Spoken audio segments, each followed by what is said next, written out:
Good afternoon. My name is Lisa Sipenko. I head Consilium Scientific.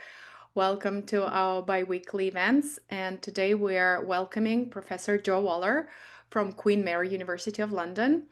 And we've hosted a number of conversations on the Consilium platform about cancer screening. And we did not cover the question of vaccination. So it's very interesting conversation. So very much looking forward to it. So Jo, please, the floor is yours. Very happy to have you here.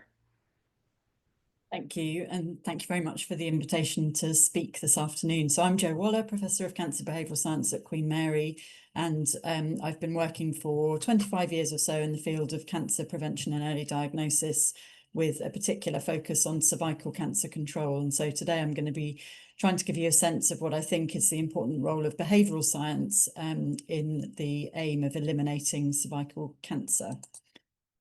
So just to start off with a bit of background and context about the burden of cervical cancer in terms of a global perspective. In 2022, there were 660,000 cases or so around the world and over 350,000 deaths.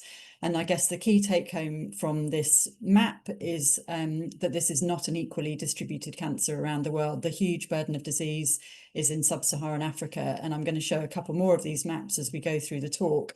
And you'll see that this relates very much to the presence or absence of cervical cancer control policies in those different countries. So yeah, a huge public health problem in sub-Saharan Africa and parts of Asia, less so in North America and Europe.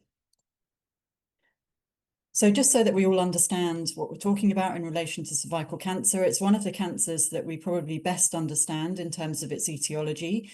We know that high-risk types of human papillomavirus, or HPV, are the main causal agent in most cases of cervical cancer.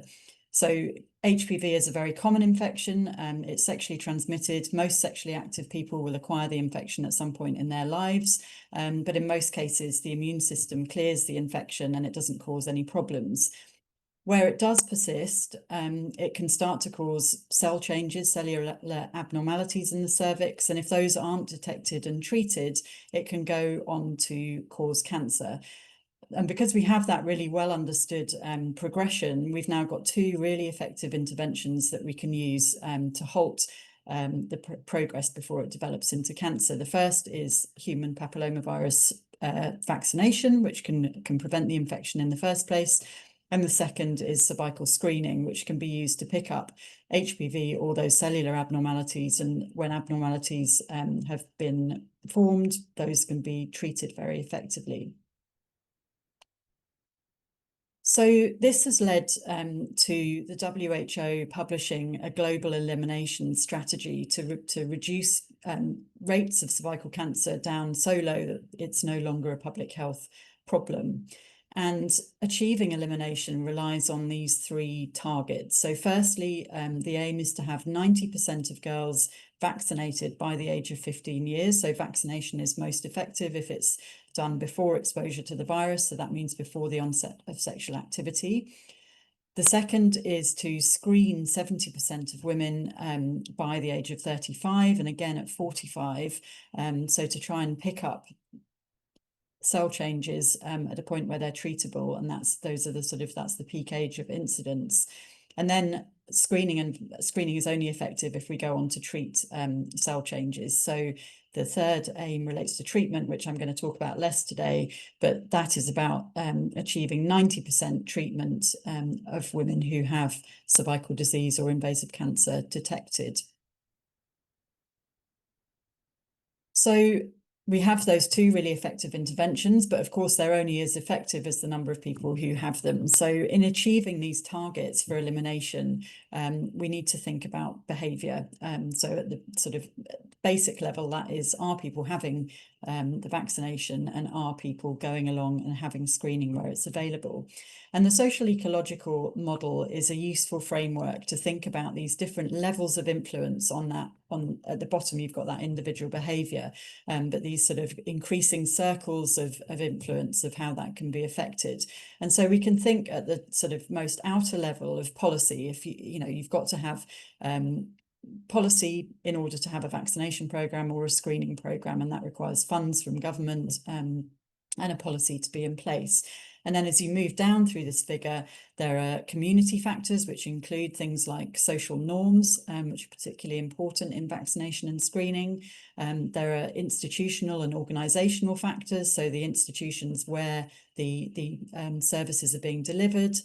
There are interpersonal factors, so what people's families think about and their sort of social contacts think about these behaviours. And then there are the individual sort of more psychological factors about knowledge and skills and motivation. And I'll come on to talk about those in a tiny bit more detail in the next slide.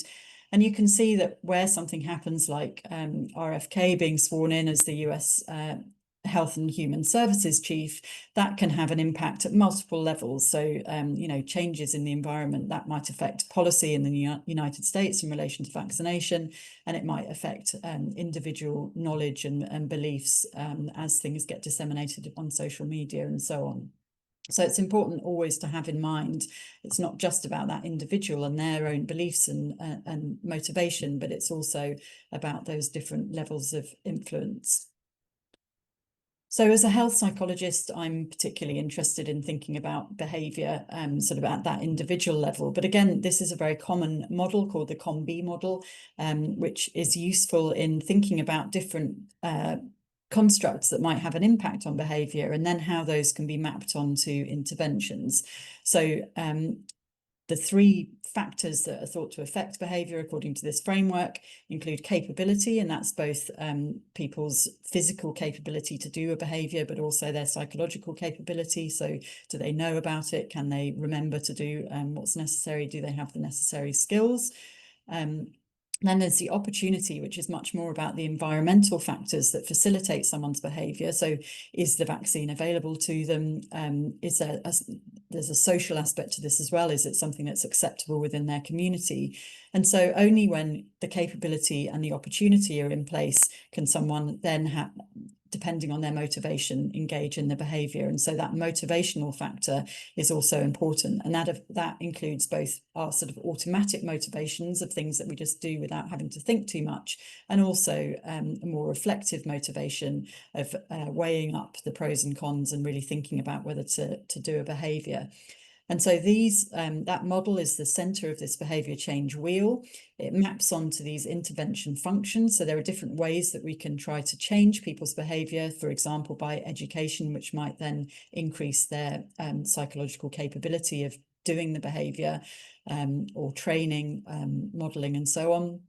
And then those can also map onto policy categories. So relating back to that outer layer of the social ecological model. So we might provide a service, or we might generate guidelines, or engage in communication and marketing to change people's opportunity or their capability to undergo behaviour. So that's a sort of bit of a background in the sort of conceptual way that we think about vaccination and screening from a behavioural science perspective. So starting off with thinking in a bit more detail about vaccination, I said I'd show you a couple of these maps. This shows vaccine coverage globally, and you can see it's sort of almost the mirror image of the map that I showed you before. So there are countries where we don't have data, or where there's no vaccine coverage, and other countries where we've got really high uptake. And globally in 2023, it was estimated that only 27% of girls in that 9 to 14 age range that's targeted in the WHO recommendations had the vaccination. So there's a big gap between 27% and 90%, which is what we've got to try and meet in order to eliminate cervical cancer. So obviously, sort of policies are really important here, and in many countries there isn't vaccination available. But I wanted to show you this graph just to illustrate the fact that even in high-income countries where vaccination is available, we can have quite different patterns of uptake, and I think these are sort of nice examples of that. So if you look first at the US, vaccination was implemented early, back in 2010 or so.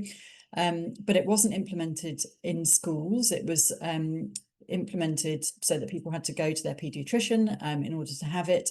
And there was a lot of variability in the way in which it was recommended and offered. And there's been a slow and steady increase in coverage, but it's taken a long time. By contrast, Australia, which is in the purple line, introduced the vaccination in schools and had really good uptake right from the beginning. It was an organised school-based programme, was highly acceptable, and they've had good coverage throughout, although slightly falling at the moment. The UK was a very similar pattern to Australia. It was implemented in 2008 and has achieved high coverage in schools, although it is coming down at the moment. And I'll talk a little bit about why that might be in a moment. Denmark was an example.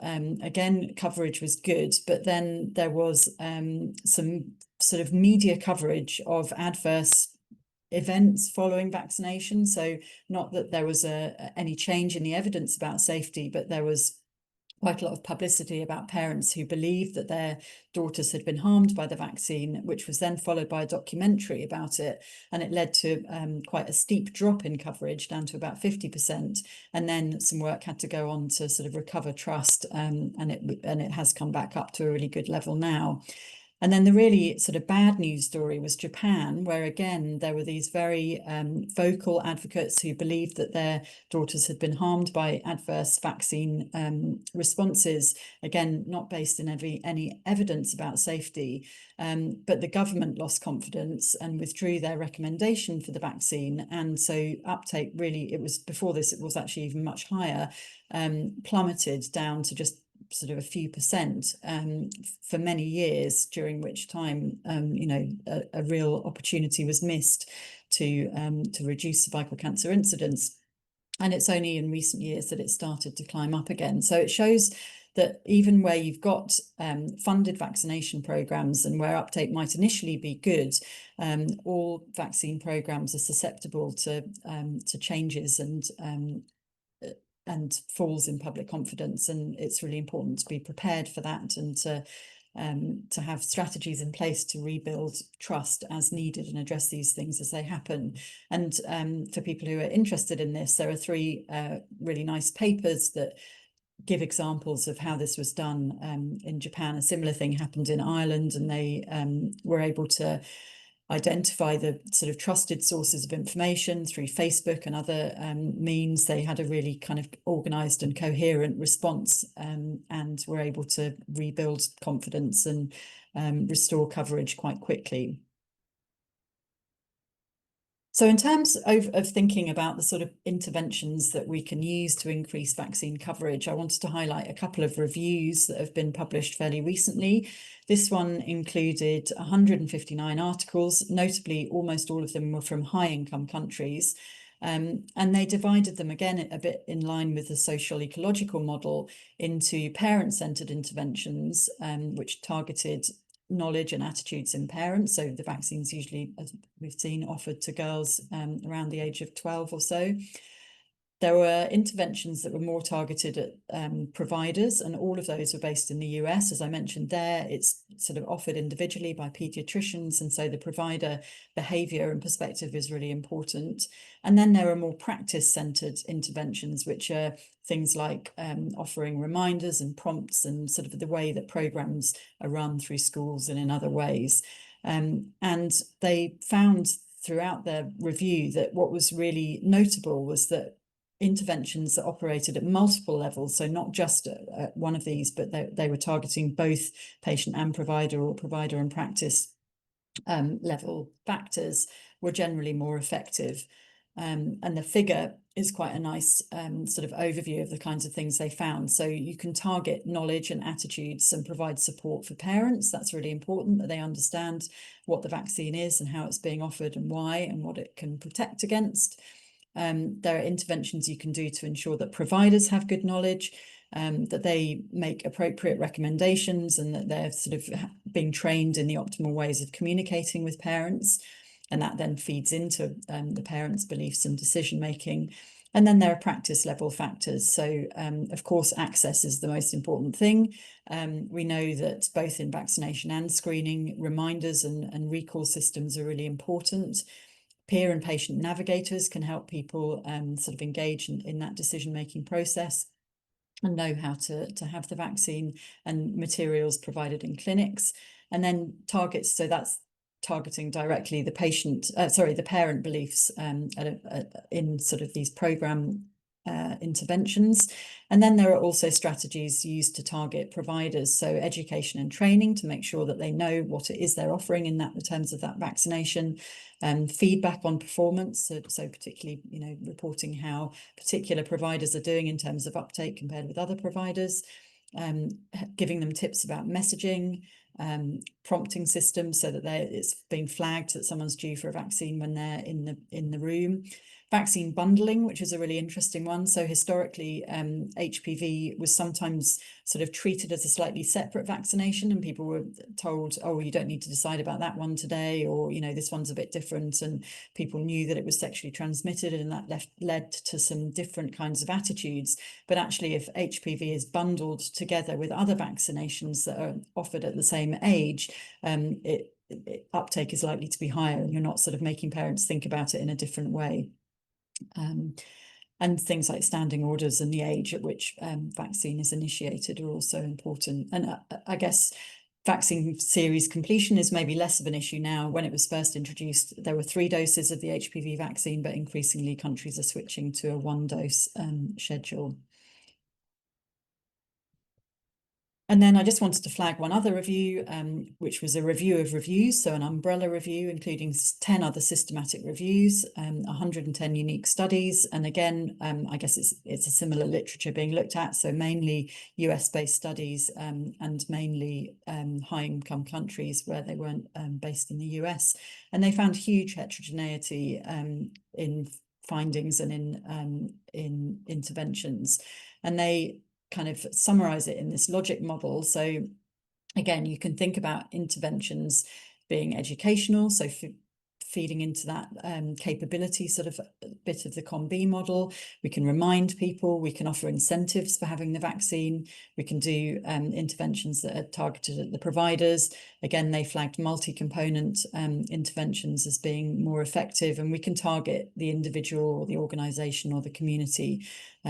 Participants in the studies can be the adolescents themselves or their parents, young adults who might be eligible for catch-up programmes, or the providers, and then similar sorts of interventions as I've described in the previous review. But the take-home message from this review was that there isn't a single solution to increasing vaccine coverage. It would be nice if there was. Multi-level approaches are really needed, and they've really flagged the need for more research in low and middle income countries. So although some of those countries don't have vaccination programs yet, understanding the sort of barriers that might come into play when they are offered will be really important to try and make sure that implementation is smooth when it happens.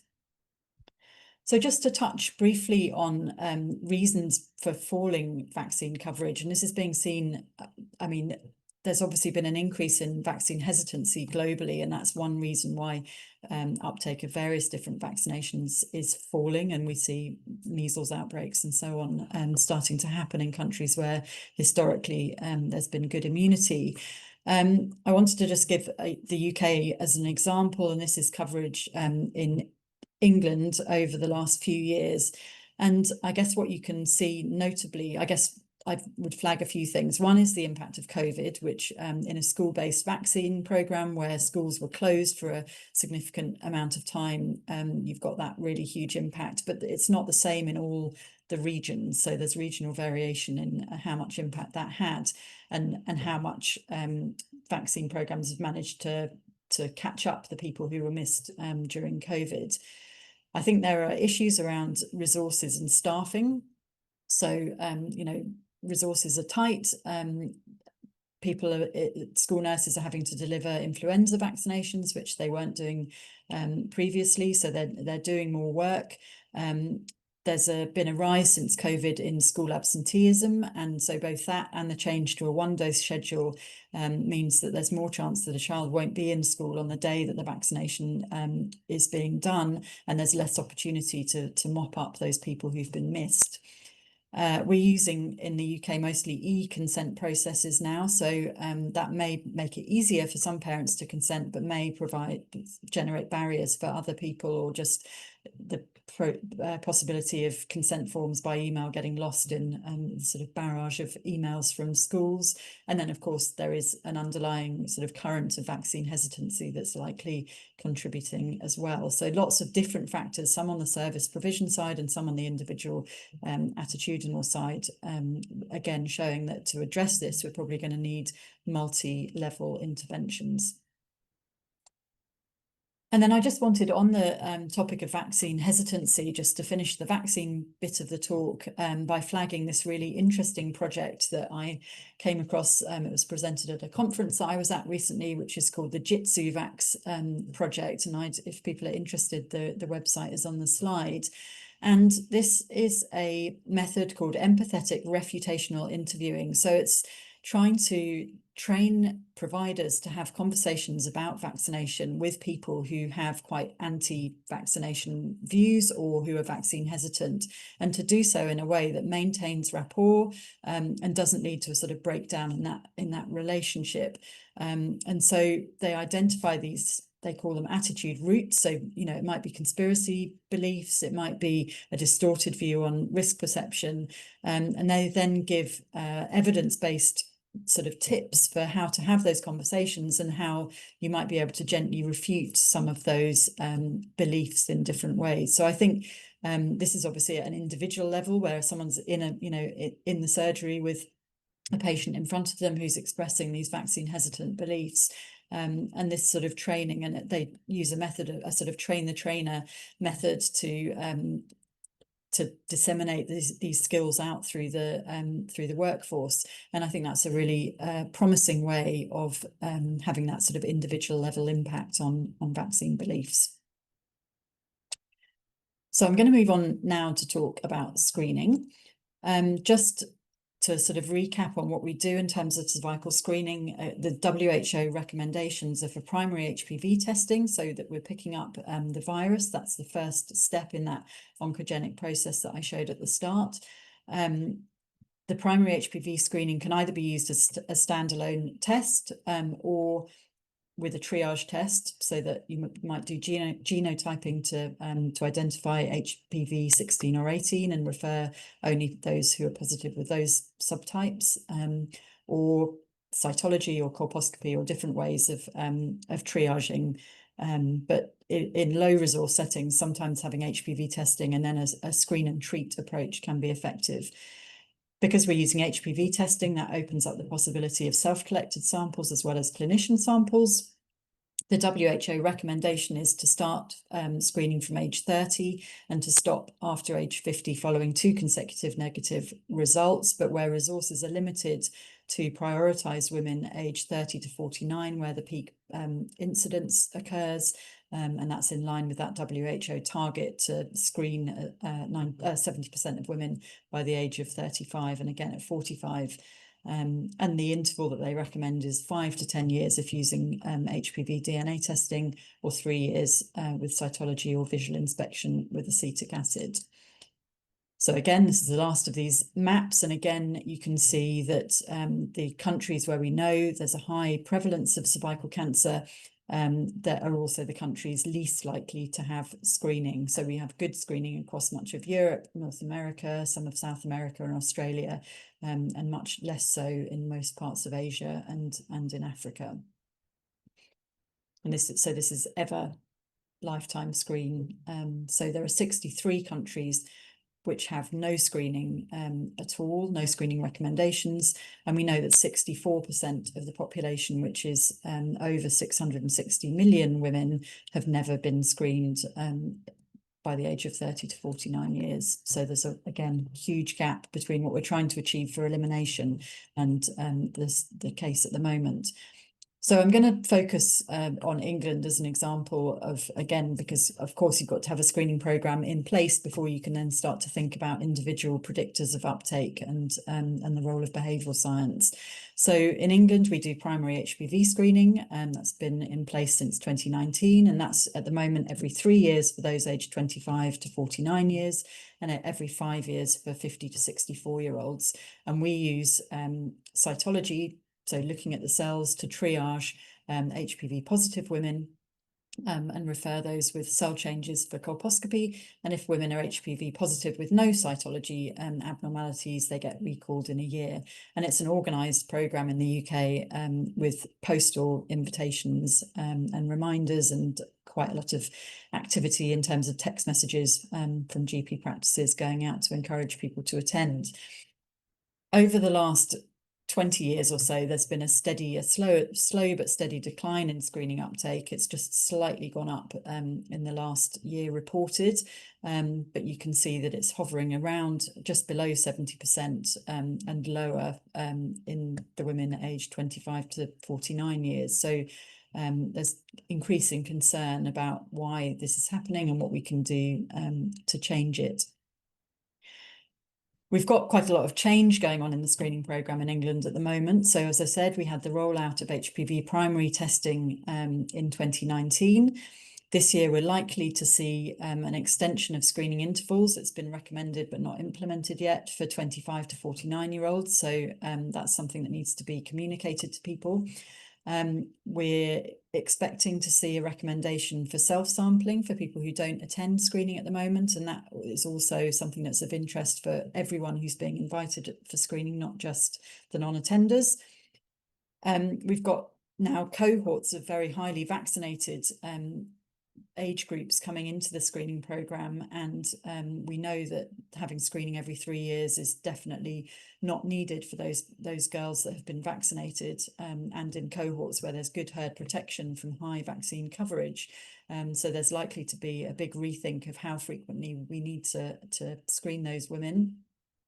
And there are plans for the so-called ping and book approach, so digital interventions so that people can book screening through the NHS app and possibly receive their results through the app as well. So lots of change going on, and I think important contributions of behavioural science in this context. So where there are new innovations like self-sampling, we really need to understand acceptability.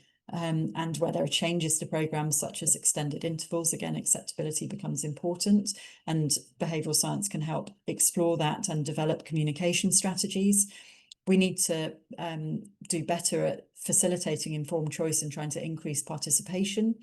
We know that having abnormal screening results can be anxiety inducing, and so assessing and trying to mitigate adverse psychological responses to screening results is something that's important.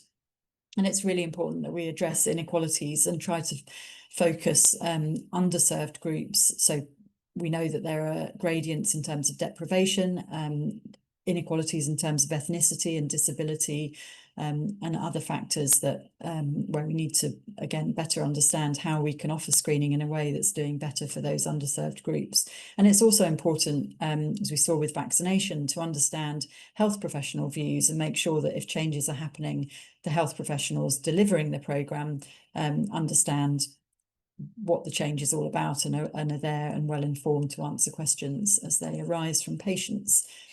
So this is an example of where a change wasn't well communicated. So at the start of 2022 in Wales, they increased the screening interval in line with what's been recommended from 3 to 5 years, because we know that HPV testing gives a greater negative predictive value. So your risk of following a negative HPV test is much lower than with the previous cytology screening. And it was announced, and it led to 1.3 million people signing a petition protesting against that change. And in the end, Public Health Wales had to issue an apology to say it wasn't the wrong policy, but they hadn't communicated it well enough. And so they had to justify that decision and explain it better than they had when it was initially announced.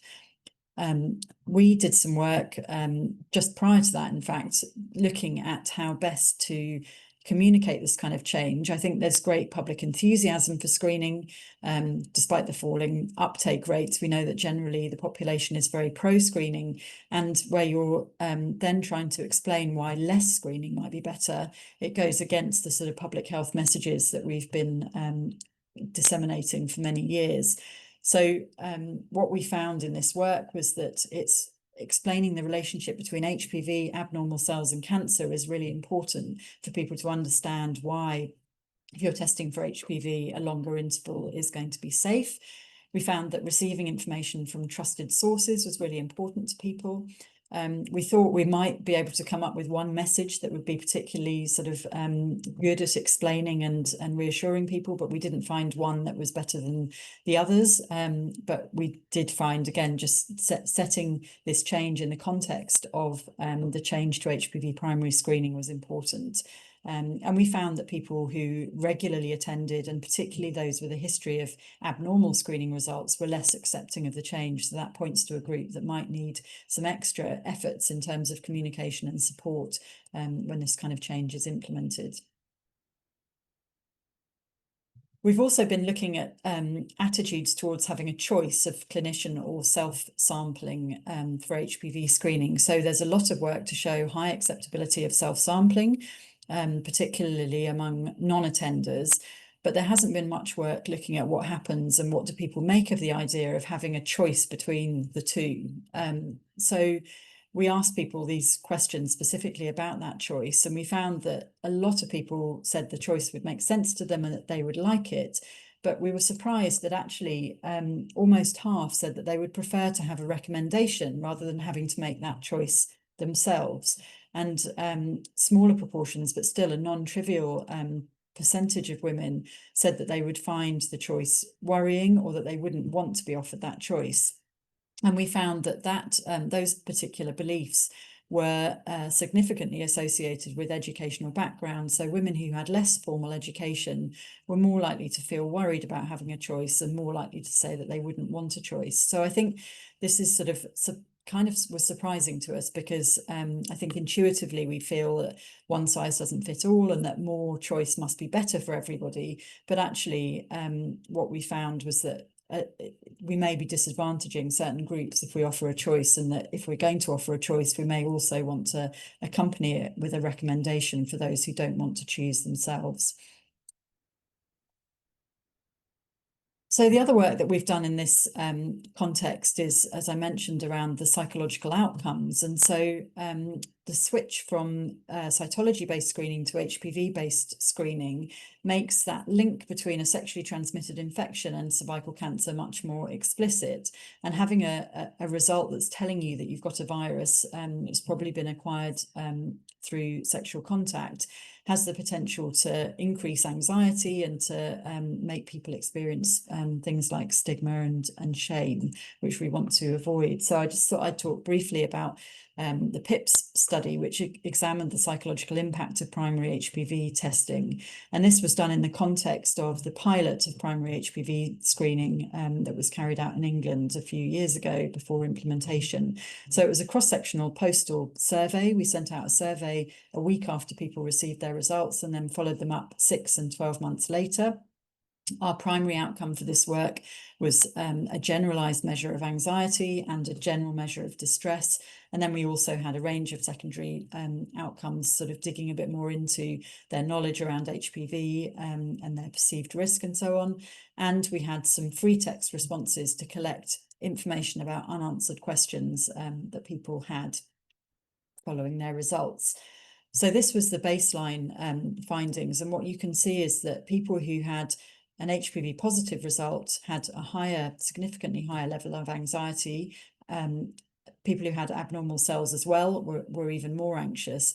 But interestingly, people who had a persistent HPV infection, so they'd been given an HPV positive result 12 months before, and it was persistent when they were retested, weren't so anxious on that second one, and were actually similar to people who had cleared the infection at that second test. So it seemed that there is definitely an elevated level of anxiety around an HPV positive result. And we know that around 12% of people in England get that result. So it's huge numbers of people receiving it. But that a persistent infection is probably less anxiety inducing. And this shows the follow-up data. So again, you can see these positive results with higher anxiety at baseline, but when we followed them up at 6 and 12 months, that anxiety came back down to pretty much normal levels. So it was broadly reassuring, but did show that that time initially after receiving the results was probably going to be an anxious time for women, and one where having some extra information about HPV would probably be useful. And we collected some really rich data in the free text responses about people's reactions to their results, their sort of queries about what it meant for their relationships, questions they had about the cause and prevention and treatment of HPV, the implications for their cervical cancer risk, questions about what the purpose of HPV testing was, and implications for things like fertility and for their partners. And you can see a couple of quotes there of the sorts of things that people asked about. So it cleared last year, why has it come back? So the sort of that epidemiology of HPV was quite confusing for people. And so what we were able to do from this work was to conclude that generally anxiety seemed to be short term, but that people had a lot of unanswered questions.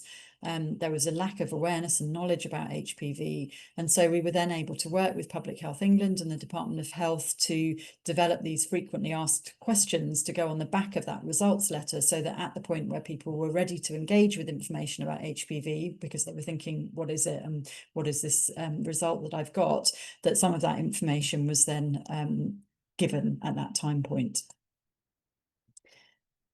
And then just finally wanted to touch on the importance of health professional perspectives. And there's been some nice work in Australia where they had a big revamp of the screening program. They introduced HPV primary screening and changed the intervals, and then introduced self-sampling.